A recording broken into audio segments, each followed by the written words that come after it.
হে আল্লাহ, আমার বোন আমার জন্য কতটা কষ্ট করতেছে।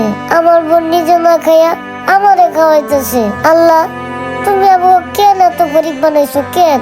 কি দোষ করছিলাম তোমার কাছে? কেন আমাকে বড় লোক বানাইতে পারলাম না?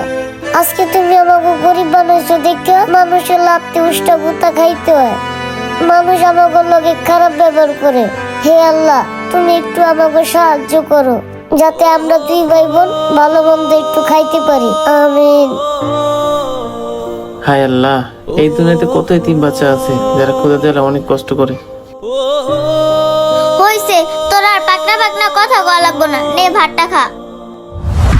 আপু, দেখো কতগুলো টাকা।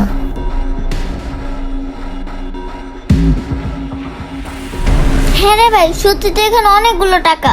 কই দেখি দেখি। হ্যাঁ আপু, এখানে তো অনেকগুলো টাকা, কিন্তু টাকা এখানে কিভাবে আসলো? দেখছস ভাই, তুই যে আল্লাহর কাছে দোয়া করছস, আল্লাহ মনে হয় তোর দোয়াটা কবুল করছে। হ্যাঁ আপু, ঠিক আছে, চল আজকে আমরা দুজনে এই টাকাগুলো দিয়া পেট ভরা মাংস দিয়ে ভাত খাবো। হ ভাই, আজকে আমরা দুই ভাই বোন মিলে পেটটা বড় ভাত খাবো। ঠিক আছে ঠিক আছে।